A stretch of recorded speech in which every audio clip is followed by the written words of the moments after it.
हमारी मुंबई न्यूज में आपका स्वागत है दोस्तों। मैं हूं फवाद शेख। इस वक्त हमारे साथ बात करने के लिए मौजूद है कांग्रेस के तालुका अध्यक्ष यूथ के आरिफ अब्बास सर। आपका बहुत बहुत स्वागत है मेरे चैनल पे। बहुत बहुत शुक्रिया। तरीके से एक वीडियो वायरल हुआ है जिसमें समाजवादी पार्टी के युवा नेता फहाद आजमी ने आपकी तारीफ की है और उन्होंने कहा कि अगर कोई डिजर्व करता है तो आरिफ अब्बास कांग्रेस के लिए टिकट डिजर्व करता है, उसको टिकट देनी चाहिए। उन्होंने ये किस संदर्भ में पूरी बात की है वो तो मुझे मालूम नहीं है। और रही बात फवाद आजमी भाई की और वो ऐसा कह रहे हैं, तो मुझे उनकी इन बातों के लिए अगर उन्होंने मेरे लिए कुछ अच्छा कहा है, ठीक है, उन्होंने अच्छी बात कही है, लेकिन मेरे को जो बातें मालूम हुई है उस हिसाब से शायद आने वाले दिनों में कॉर्पोरेशन इलेक्शन में उनकी पार्टी से कुछ लोग उनके टिकट को लिए खतरे बन रहे हैं और उनकी टिकट के ऊपर दावेदारी कर रहे हैं। तो मैं उनके लिए ये चिंता व्यक्त करूंगा कि वो उधर ज्यादा ध्यान दें कि आने वाले टाइम में कि उनको कॉर्पोरेशन का टिकट वापस मिले। इस तरीके की मैं शुभकामनाएं उनको देता हूँ, क्योंकि मेरे जो नॉलेज में और जो मेरे मालूमात में जो बातें हैं, शायद उनको इस बार टिकट मिले ये मुश्किल ऐसा दिखता है। फहद आजमी ने इस वीडियो में ये भी जिक्र किया और समाजवादी के लगातार जो 3 साल हुए हैं उसको लेकर समाजवादी पार्टी लगातार ये बात कहती जा रही है कि अब की बार चौथी बार। इसको आप कैसे देखते हैं? क्योंकि कांग्रेस के जो वसीम जावेद साहब है वो एक सर्वे करा रहे हैं, लोगों को कॉल आ रहा है, लोगों से पूछा जा रहा है कि आप 15 साल के आमदार के कार्यकाल से खुश हो। तो बहुत सारे फीडबैक लिए जा रहे हैं, तो इसको लेकर एक नया पेच जो फंस गया है महाविकास आघाड़ी के बीच कि कांग्रेस भी मानखुर्द शिवाजी नगर कॉन्स्टिट्यूएंसी से टिकट के लिए क्लेम कर रही है, जबकि अबू वसीम आजमी महाविकास आघाड़ी के साथीदार है। जैसा कि आपने कहा कि अब की बार चौथी बार की उनकी बात जो चल रही है, अवाम ने भी यहाँ पर जो हमारे को मालूमात है, अवाम ने भी फैसला कर लिया है कि अब की बार आप यहाँ से हद पार, उनका हद हो चुका है। और यहाँ पर मुझे नहीं लगता कि मौजूदा आमदार को यहाँ की आवाम फिर से मौका देना चाहेगी जिस हिसाब से यहाँ के हालात है।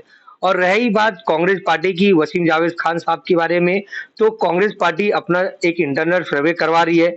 हम गोंडी के जो बुनियादी मुद्दे हैं वो लोगों से पूछ रहे हैं ताकि उस पर काम कर सका जाए, और आने वाले दिनों में जब चुनाव आए तो उन मुद्दों को किस तरीके से हम हल कर सकते हैं, उस तरीके से अपना एक मैनिफेस्टो, अपनी एक तैयारी बता के लोगों के बीच में चुनाव में जाए। और रही बात अलायंस की, तो अभी किसी तरीके का अलायंस का अनाउंसमेंट नहीं हुआ है। इंडिया अलायंस हो या महाविकास आघाड़ी हो, अभी इसमें चर्चा चल रही है कौन कौन से दल रहेंगे, कौन कौन से नहीं रहेंगे। जो 3 दल मेन है जो इस अलायंस में रहेंगे वो कांग्रेस है, राष्ट्रवादी कांग्रेस पार्टी है शरद पवार साहब की, और शिवसेना उद्धव बाला साहब ठाकरे साहब की पार्टी है। अभी कहीं ना कहीं आप इनडायरेक्टली समाजवादी पार्टी के महाविकास आघाड़ी में नहीं होने की तरफ इशारा कर रहे हैं, जबकि अबू वसीम आजमी ने कुछ दिन पहले ये क्लियर किया है कि हमको जो है फासिस्ट ताकतों को हराना है, हमको टिकट 1 मिले 2 मिले या नहीं मिले, हम महाविकास आघाड़ी के साथ है। जो नेता ऐसा कह रहा है आप उसके खिलाफ क्लेम कर रहे हो, तो उसको लेकर कांग्रेस जो है गुटबाजी कर रही है समाजवादी पार्टी के 3 बार के विधायक अबू वसीम आजमी के खिलाफ। अगर उन्होंने ऐसी बात की कि टिकट ना मिले तो भी हम साथ में, तो उनका तो वेलकम है।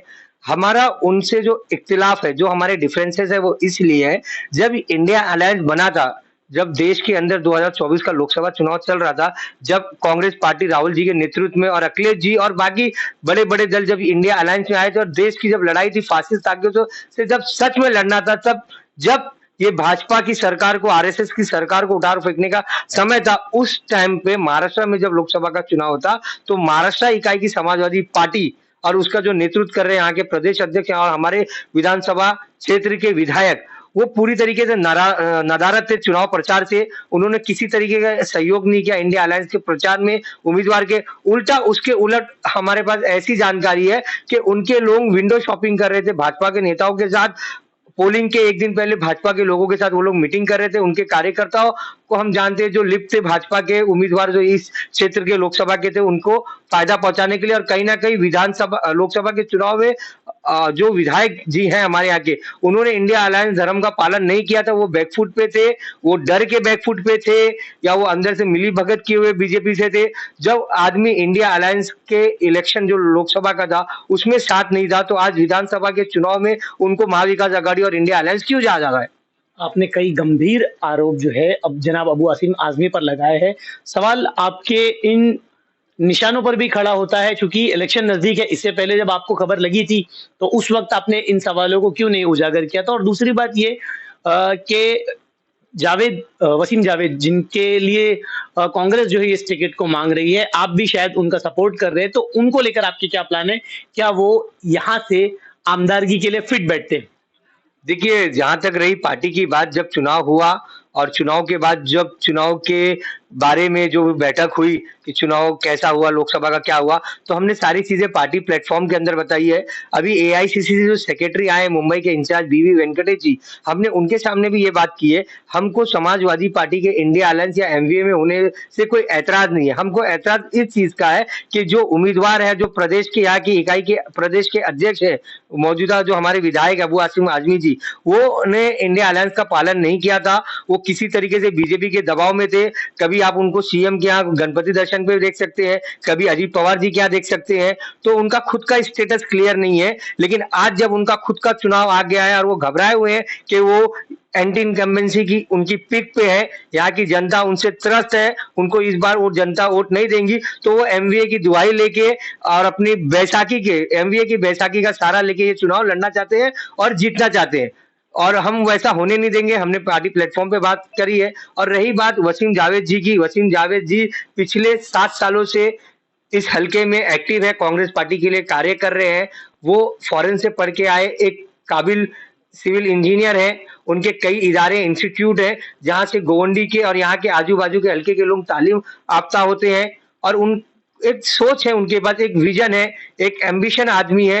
वो गोवंडी के लिए भला करना चाहते हैं। जिस तरीके से आज गोवंडी में आप जानते होंगे कि क्राइम कितना बढ़ गया है, नशा बढ़ गया है, किसी तरीके का 15 साल में जब यहाँ की आवाम ने उनको मौका दिया मौजूदा विधायक में, किसी तरीके का बुनियादी इंफ्रास्ट्रक्चर काम नहीं है जिसको ये लोग बता सके कि हमने काम किया है। लेकिन पोल्यूशन में गोवंडी आगे है, गोवंडी क्राइम में आगे है, गोवंडी के पास कोई बेसिक फैसिलिटी नहीं है। हमारी कब्रस्तान के आपको मालूम होगा किस तरीके से कब्रस्तान में यहाँ के विधायक और उनके लोगों ने मिलकर धांधली की, करप्शन किया। तो ऐसी बहुत सी चीजें किया जिससे यहाँ के लोग त्रस्त है और वो एक नौजवान चेहरे को देखना चाहते हैं जो यहाँ का नेतृत्व करे, जो यहाँ के भविष्य को बेहतर बना सके, गोवंडी के अंदर अच्छे डेवलपमेंट कर सके। और हमको ऐसा लगता है और गोवंडी आवाम को ऐसा लगता है कि वसीम जावेद खान, जो जावेद खान साहब के बेटे हैं, जावेद खान वो जावेद खान है जिन्होंने गोवंडी के आर्किटेक्ट जिनको हम कहा जाए, गोवंडी जो यहाँ बसा है उसको बसाने में यहाँ के 1 नंबर रोड से 14 नंबर रोड तक जो रोड कनेक्टिविटी है, यहाँ का सीवरेज का काम, जो ड्रेनेज का काम है, जो उनके दौर में किया हुआ काम है, वही काम आज तक दिख रहा है।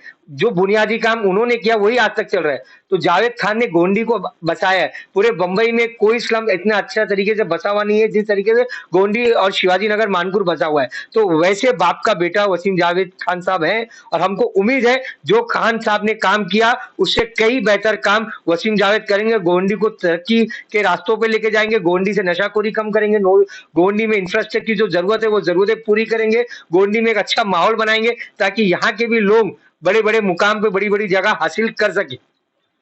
वसीम जावेद को जो है फहाद आजमी ने एक चुनौती भी दी थी कि ये इलेक्शन आपको क्यों लड़ना है। इस इलेक्शन के बाद जो है नगर सेवक का इलेक्शन आएगा, आप नगर सेवक का इलेक्शन लड़ लो, उनके सामने लड़ लो, इरफान शेख जो नगर सेवक है उनके सामने लड़ लो या रफीक साहब के सामने इलेक्शन लड़ लो। तो ये चुनौती एक उन्होंने इनडायरेक्टली दी है, उसको लेकर क्या कहेंगे? देखिए, फहाद आजमी भाई ने क्या कहा और क्या चैलेंज किया वो बात तो मुझे पूरी तरीके से मालूम नहीं है। अगर उन्होंने चैलेंज किया तो पहला तो मैं उनको बोलूंगा, आप पहले आपके पार्टी के अंदर जो आपको चैलेंज मिल रहा है आपकी टिकट को लेके, आप उस पर फोकस करिए, आपके लिए बेहतर होगा। उनके पार्टी के अंदर उनको लेके बड़ी भीतरगात है और गोवंडी कांग्रेस के लिए और वसीम जावेद के लिए उनको फिक्र करने की जरूरत नहीं है। वसीम जावेद कोई अभी मैं ऐसा कोई वो तो नहीं बताऊंगा, लेकिन वो कोई एक राह चलते इंसान नहीं है। एक एजुकेटेड, एक एजुकेशनिस्ट है जिनका इंस्टीट्यूट चलता है, एक कारोबारी, एक वेल फैमिली से आते हैं, वेल रेपुटेटेड फैमिली से आते हैं, जिनके भाई नदीम जावेद जौनपुर से एमएलए रह चुके हैं, कांग्रेस के राष्ट्रीय नेतृत्व के साथ काम करते हैं, एक पढ़े लिखे आदमी है। और गोवंडी को एक ऐसे विधायक की जरूरत है जो गोवंडी की पॉलिसी के लिए काम कर सके, जो को इंफ्रास्ट्रक्चर समझ में आए, जो पढ़ा लिखा हो, जिसको मालूमात हो। वो एक मिनिस्टर के बेटे हैं, उनके इतने सारे 8-10 इंस्टीट्यूट है, उनको काम का तजुर्बा है, उनको इंफ्रास्ट्रक्चर बनाने का तजुर्बा है, उनको पॉलिसी में काम करने का तजुर्बा है। वो हमारे मौजूदा विधायक की तरह नहीं है कि उनकी अभी मेरे को एजुकेशन क्वालिफिकेशन तो एमए बताते हैं, लेकिन उनकी अभी आपको भी मालूम होगा कि कितने वो क्वालिफाई हैं, कितनी उनकी नॉलेज है। उनके 15 साल के कार्यकाल बताते हैं कि उनकी कोई नॉलेज नहीं है। गोवंडी के आप जो हालत देखे हैं वो बद से बदतर हो चुके। और यही जो गोवंडी के जो बने हुए, जो गोवंडी के आज भी जो अच्छे तरीके से रोड बने हैं, ये जावेद खान की देन है। आज जो गोवंडी के अंदर पद्मा नगर की बस्ती है, इंदिरा नगर की बस्ती है, शास्त्री नगर की बस्ती है, जाकिर हुसैन नगर की बस्ती है, ये सब जावेद खान साहब के टाइम पे बसाई गई 90s में 80s में बसाई गई बस्तियां है जो आज तक डेवलप है। और आज उन बस्तियों में अच्छे इंफ्रास्ट्रक्चर नहीं हो रहे, उसके लिए एक पढ़ा लिखा अच्छा विजन वाला नौजवान चाहिए जो वसीम जावेद खान है, और जिनके नेतृत्व में गोवंडी में एक विकास का काम होगा, गोवंडी की तस्वीर बदलेगी। शुक्रिया। दोस्तों, जैसे कि आपने देखा, आरिफ अब्बास जो यूथ अध्यक्ष है, तालुका अध्यक्ष है कांग्रेस से, उन्होंने एक नए विवाद को मानकुर्द शिवाजी नगर के अंदर जन्म दे दिया है। उन्होंने यहां तक की सवाल उठा दिया है कि अबू हाशिम आजमी जो एमए की डिग्री बताते, उस पर भी उन्हें संदेह है। उनके कामों पर भी उन्होंने संदेह जताया है, और उन्होंने ये भी कहा कि वसीम जावेद जो है वेल एजुकेटेड है, उनको यहां से अपॉर्चुनिटी मिलनी चाहिए। अब असमंजस में लोग है, यहाँ की जनता है कि महाविकास आघाड़ी के साथ अबू हाशिम खड़े हुए हैं, और अब कांग्रेस जो है ऐसे मौके पर यहां क्लेम कर रही है। आने वाले टाइम पे देखते हैं मानकुर्द शिवाजी नगर की पेचीदा राजनीति को और समझने की कोशिश करते हैं। ऐसी खबरों के लिए बने रहिए प्रहारी न्यूज। कैमरामैन अमान के साथ में फवाद शेख।